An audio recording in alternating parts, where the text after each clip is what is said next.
সোমবার দুপুরে সাধারণ ছাত্র জনতাকে শান্ত থাকার আহ্বান জানিয়ে সেনা সদস্যরা কনভয় নিয়ে যাত্রাবাড়ি ছেড়ে যান। এরপর বিক্ষুব্ধ জনতা চারদিক থেকে এগিয়ে আসে চৌরাস্তার হানিফ ফ্লাইওভারের নিচে। তখন থেকেই মোড়ের যাত্রাবাড়ি থানা ভবন ঘিরে ফেলার চেষ্টা শুরু হয় বিক্ষুব্ধ ছাত্র জনতার। একটা দেশের পুলিশের প্রতি সাধারণ মানুষের কত ধরনের থাকলে এরকম ভাবে থানা জ্বালায় দেয়। আপনি দেখেন এইদিকে থানার অবস্থা কি, মানে আত্মরক্ষার জন্য ওরা গুলি করো, কিন্তু তোরা এইভাবে এইমাত্র এখান থেকে একটা মানুষ মারছে, ওরা সাপ থেকে শুট করে। পাল্টা প্রতিরোধের চেষ্টা করে পুলিশ। কিছুক্ষণ পরপর মুহুর্মুহু গুলি, টিয়ার গ্যাস, সাউন্ড গ্রেনেড ছুড়ে ছত্রভঙ্গ করে দেওয়া হয় জনতাকে। এ সময় গুলিবিদ্ধ হয়ে আহত হন অর্ধশতাধিক মানুষ।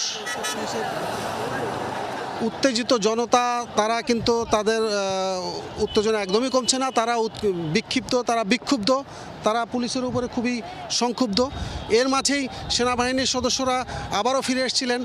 তখন ব্যাপক গোলাগুলির মাঝেও অনেক সেনা সদস্য তারা অবস্থান নিয়েছিলেন, মানুষকে শান্ত হওয়ার আহ্বান জানিয়েছিলেন। শান্ত হওয়ার মাঝেই তারা যখন আবার চলে যায়, আবারও সেই ব্যাপক গোলাগুলিতে অংশ নেয় পুলিশ সদস্যরা। বেলা ৩টার দিকে পুলিশের একটি কনভয় এসে ছত্রভঙ্গ করে দেওয়ার চেষ্টা করে জনতাকে। তারপরও থানা ভবন ও ব্যারাকে আটকা পড়েন অনেক সদস্য। টানা ২ ঘন্টা এলোপাতাড়ি গুলি ছুড়েও ব্যর্থ হন তারা।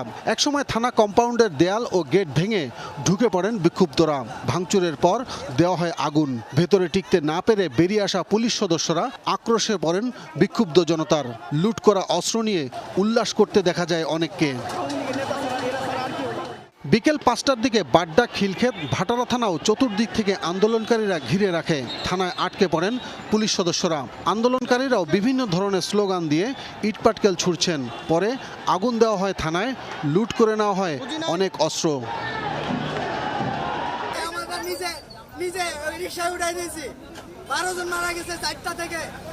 তোমরা কি করতেছো এখানে ভাইয়া? গাড়ি চেক দিচ্ছি। কিসের জন্য? আমরা গাড়ি চেক দিচ্ছি। কেন কেন?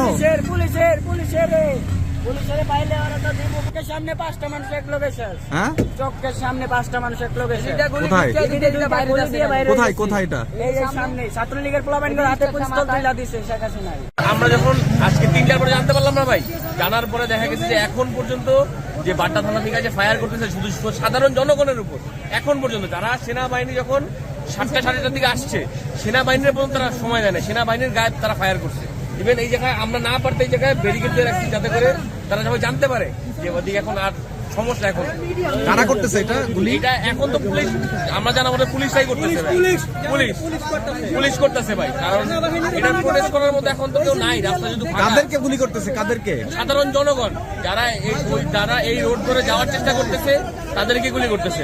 অবশ্য প্রেসের গাড়ি দেখলে তারা কি করে জানি না, প্রেসের গাড়ি গেলে হয়তো ভালো হবে, কিন্তু সামনে ধমধম একটা পরিবেশ আছে।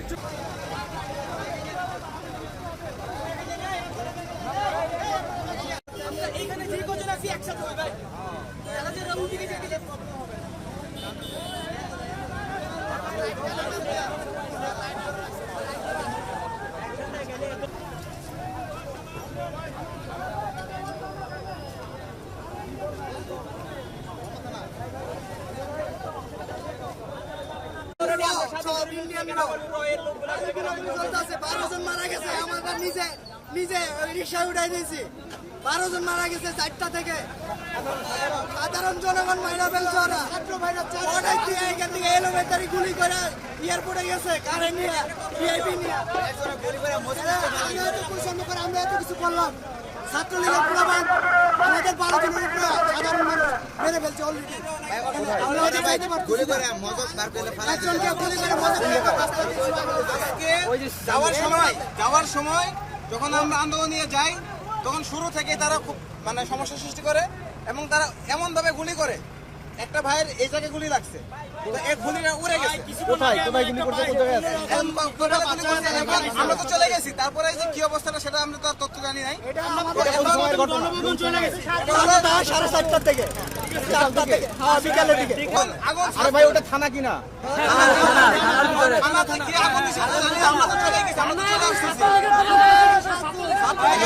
সামনে সমস্যাটা সন্ধ্যার পরে রেবওয়ানের সামনে ওইখানে গুলি করে একজনকে ডিরেক্ট মারা হয়েছে। ওদিকে যাওয়া যাচ্ছে? সকালে ফার্স্ট মিছিলে ছাত্র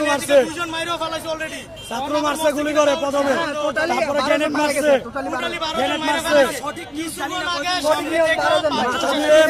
গুলি বের হয়ে গেছে আমরা কোনো আন্দোলনে ভাঙচুর গুলি নেই করে না আমাদের একজনের এদিকে গুলি লাগছে আমাদের মানুষ মাথার খুলি মাথা সব শেষ করে ফেলতেছে প্রায় লোক মরে পড়ে আছে। আমরা সাধারণ মানুষ বর্তমানে আস্থা রাখি সেনাবাহিনীর উপর, তাই না? আমাদের এখানে দুইবার সেনাবাহিনী আসছে,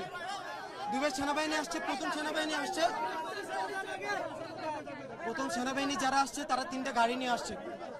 তো 3টা গাড়ি নিয়ে আসার পরে আমরা তাদেরকে বলতেছি যে আপনারা দেখতেছেন এই যে লাশগুলা, আমরা তাদেরকে সমস্ত প্রুফ দেখালাম। তারা বলল আচ্ছা ঠিক আছে আমরা ভিতরে যাই। যখনই তাদের গাড়ি দেখছে পুলিশ তখনও কিন্তু ওনাদেরকে শুট করছে, সেনাবাহিনীর উপরে হামলা করছে। ওনার কিন্তু পুলিশ সেনাবাহিনীর উপরে অ্যাটাক করছে, একজন সেনাবাহিনীর পায়ে গুলি লাগছে। তখনই তারা সাথে সাথে চলে যাচ্ছিল। আমরা বললাম মেরুল বাটা থানার সামনে, আমার বাইরে মারার পরে পুলিশে গুলি করে মারার পরে কেন ওনারা পকেট থেকে আইডি কার্ড মানি ব্যাগ এগুলো রেখে দেয় কেন? পুলিশে কেন মানি ব্যাগ পকেট থেকে জিনিসপত্র রেখে দেয় কেন? লাশের পকেট থেকে সবকিছু রেখে দেয় পুলিশে গুলি করে মারার পরে আমার ভাইদের পকেট থেকে সবকিছু রেখে দেয়। দাঁড়ান আমার কথা শুনুন, চুপ থাকেন ভাই, দাঁড়ান একটু চুপ থাকেন, ইম্পর্টেন্ট খবর আছে ভাই। ভাই আমার কথাটা শুনুন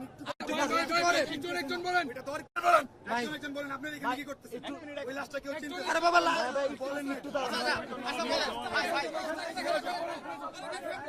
ভাইয়া সেনাবাহিনী থেকে যেটা ইনফরমেশন দিতে আছে ওটা আমাদের জানাতে হবে। তো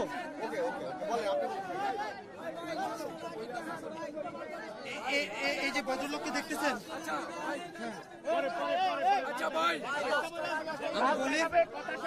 আমরা বিকেলে সবাই তো ঘুরতে বের হই। এই যে মেরুল পাটার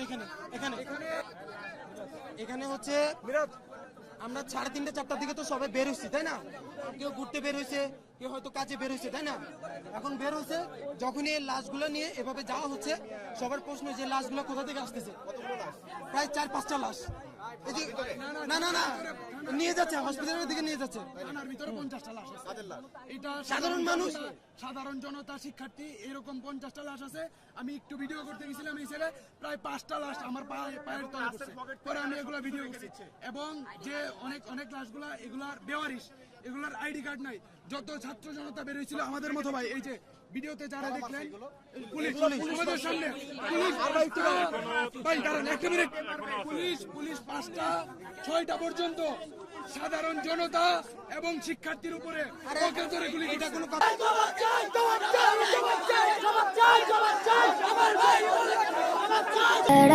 गुंबद जो देखोगे समा